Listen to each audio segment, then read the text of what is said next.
बिस्मिल्लाहिर्रहमानिर्रहीम। अस्सलाम वालेकुम। आप देख रहे हैं मुझे मेरे YouTube चैनल पर और मैं मुज़म्मिल अवान हूँ। वज़ीर आज़म मियां शहबाज शरीफ साहब ने chief justice of Pakistan justice Yahya Afridi से मुलाकात की।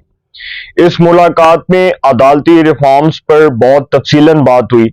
इस मुलाकात में वफाकी वज़रा, वज़ीर कानून आज़म नज़ीर तारड़, वफाकी वजीर जो वज़ीर आज़म के मशीर भी हैं Ahad Cheema, secretary law and justice commission, attorney general of Pakistan Mansoor Awan, registrar supreme court इस मुलाकात में शरीक थे। इस मुलाकात में चीफ जस्टिस के साथ जो वज़ीर आज़म की मुलाकात हुई है, इस मुलाकात को बहुत खुश आइंद मुलाकात करार दिया जा रहा है। दूसरा मामला यह है कि बलूचिस्तान के अंदर जो 7 अफराद को बस से निकाल कर उनको गोलियां मारी गई और ये दहशत गर्दी की जो हालिया लहर है, इसने पूरे बलूचिस्तान सूबे के अंदर एक खौफो हिरास पैदा कर दी है और लोगों के अंदर इस हद तक खौफो हिरास पैदा हो गया है कि बलूचिस्तान में सिक्योरिटी के जो मामलात हैं उस हवाले से बहुत पेचीदा सवालात उठ रहे हैं और सूबे के अंदर जो सूबे के अंदर सिक्योरिटी के मामलात हैं उसके ऊपर एक सवालिया निशान लग चुका है। अब वज़ीर आला बलूचिस्तान मीर सरफराज बुगटी साहब जो हैं, उनको इन मामलात में क्या किरदार अदा करना चाहिए था, या जो वज़ीर दाखिला हैं मोहसिन नकवी साहब जो फेडरल मिनिस्टर हैं फॉर इंटीरियर के, वो इस हवाले से क्या किरदार अदा कर सकते हैं और मुस्तकबिल में बलूचिस्तान के हवाले से कौन से खतरात जो हैं वो दरपेश चैलेंजेस के तौर पर सामने आ सकते हैं, उसके ऊपर भी बात करूंगा। तीसरा मामला ये है कि जो बड़ा इंपॉर्टेंट है वो नवाज शरीफ साहब की मुलाकात हुई।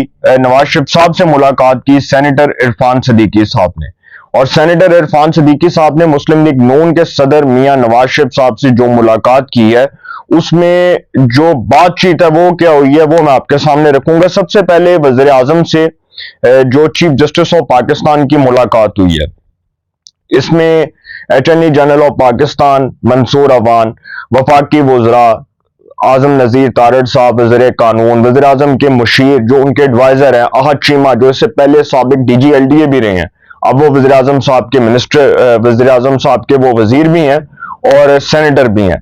इसी तरह secretary law and justice commission और रजिस्ट्रार सुप्रीम कोर्ट वो इस मुलाकात में शरीक थे। इस मुलाकात में वज़ीर आज़म की जो चीफ जस्टिस से मुलाकात हुई है उसका जो एलामिया के मुताबिक मुलाकात में वफाकी वज़रा Azam Nazeer Tarar, Ahad Cheema, attorney general of Pakistan, registrar supreme court Azam Nazeer Tarar, secretary law and justice commission शरीक थे। वज़ीर आज़म ने चीफ जस्टिस को अपनी जिम्मेदारियां संभालने पर मुबारकबाद पेश की। डेफिनेटली ये वज़ीर आज़म की चीफ जस्टिस से वो मुलाकात है जो अक्टूबर के अंदर जस्टिस याहिया आफरीदी 26वीं आईनी तरमीम के तहत चीफ जस्टिस ऑफ पाकिस्तान बने और उन्होंने चीफ जस्टिस ऑफ पाकिस्तान का हलफ उठाया।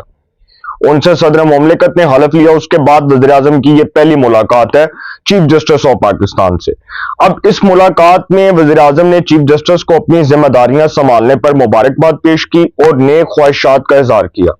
वज़ीर आज़म ने चीफ जस्टिस के जनूबी पंजाब, अंदरून सिंध और KPK के दूर दराज इलाकों के दौरे को भी सराहा। एलामिया के मुताबिक वज़ीर आज़म ने चीफ जस्टिस के इंसाफ की बरवक्त फराहमी के लिए तमाम स्टेक होल्डर्स से मुशावरत को सराहा।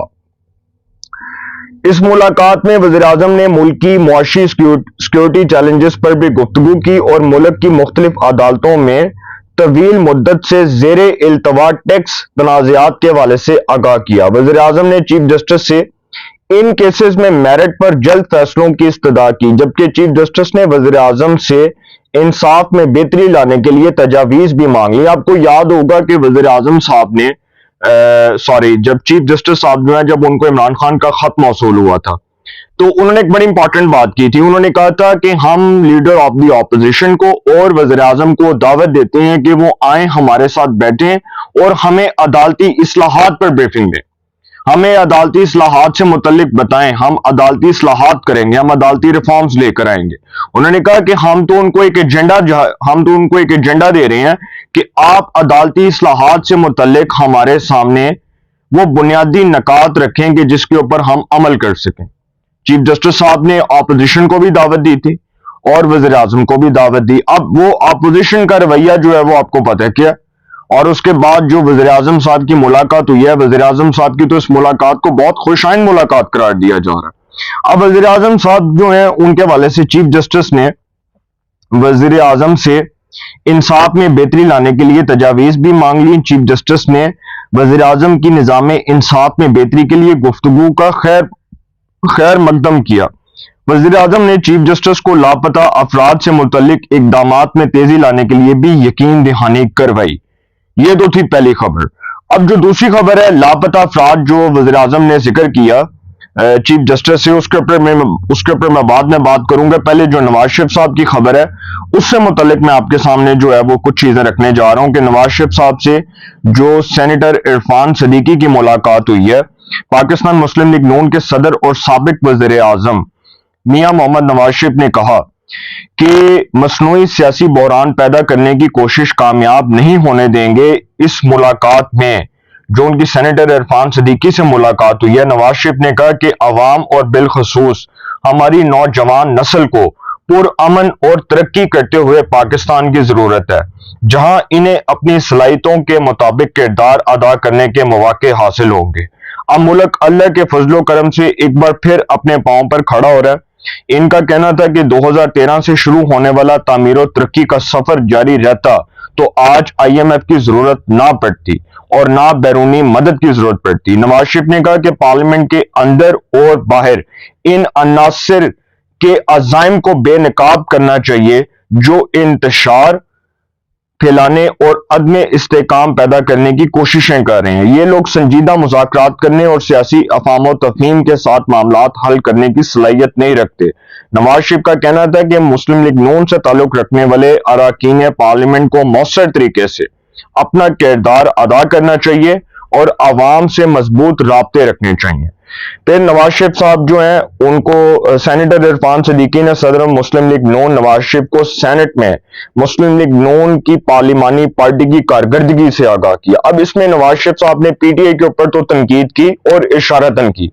उन्होंने कहा जो गैर जमहूरी तर्ज अमल वाले लोग हैं, जो सियासी अफाम तफहीम से मामलात को हल करने की बजाय वो एक ऐसी डगर पर चल पड़े हैं कि जी वो झूठ फैला रहे हैं, बहतान तराशी कर रहे हैं, इल्जामात लगा रहे हैं, काम कोई नहीं किया और 3.5 साल उन्होंने इस मुल्क का खाना खराब किया।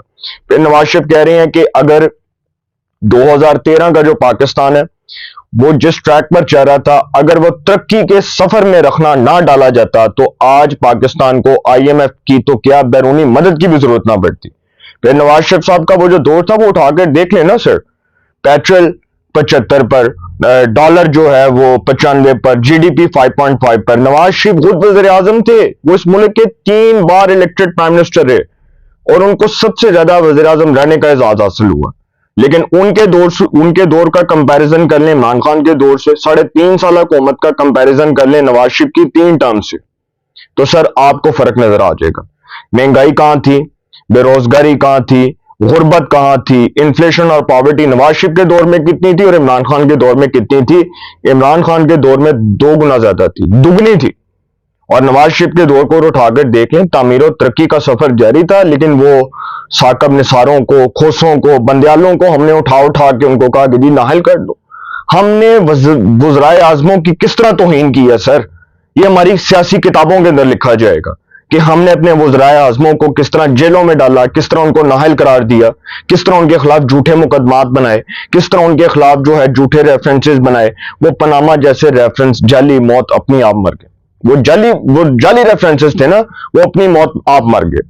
कुछ निकला उस पनामा में से, अकामा में से कुछ निकला, उसमें से सर पजामा निकला, कुछ भी नहीं निकला। इस मुल्क की तरक्की में रखना डालने वाले जो किरदार हैं उनको नवाज शरीफ ने कहा बेनकाब करें। और पार्लियामान के अंदर हम जमहूरियत की बालादस्ती की बात करेंगे, हम तामीर और तरक्की की बात करेंगे, हम मुआशी चैलेंजेस से इस मुल्क को निकालेंगे। और इसमें कोई शक नहीं है कि नून लीग की हुकूमत इस मुल्क के लिए बहुत एफर्ट्स कर रही है, अपनी एफर्ट्स पुट अप कर रही है और वो चाहती है कि हम इकोनॉमिक क्राइसिस के ऊपर काबू पा लें। तीसरी खबर है लास्ट, वो ये है कि बलोचिस्तान के अंदर आपको पता है कि भी हालिया दहशतगर्दी का एक जो वाकया हुआ है, उसने पूरी कौम जो है उसको एक बार फिर खौफ और हरास में मुब्तला कर दिया। और वो जो दहशतगर्दी का वाकया है कि 7 अफराद को बस से निकाला और उनको टारगेट कर दिया गया। आज से नहीं हो रहा, बलोचिस्तान के अंदर कलदम तंजीमें बहुत साल से इस तरह के ऑपरेशंस को ऑपरेट कर रही हैं اور بلوچستان کے اندر جو لا انفورسمنٹ ایجنسیز ہیں, جو وہاں پر سیکیورٹی ادارے ہیں, وہ بے بس دکھائی دے رہے ہیں. کیوں؟ کیونکہ سر وہاں پر حل کوئی نہیں نکل رہا. لیکن لاپتہ افراد کا جو معاملہ ہے وہ اسی سلسلے کی کڑی ہے.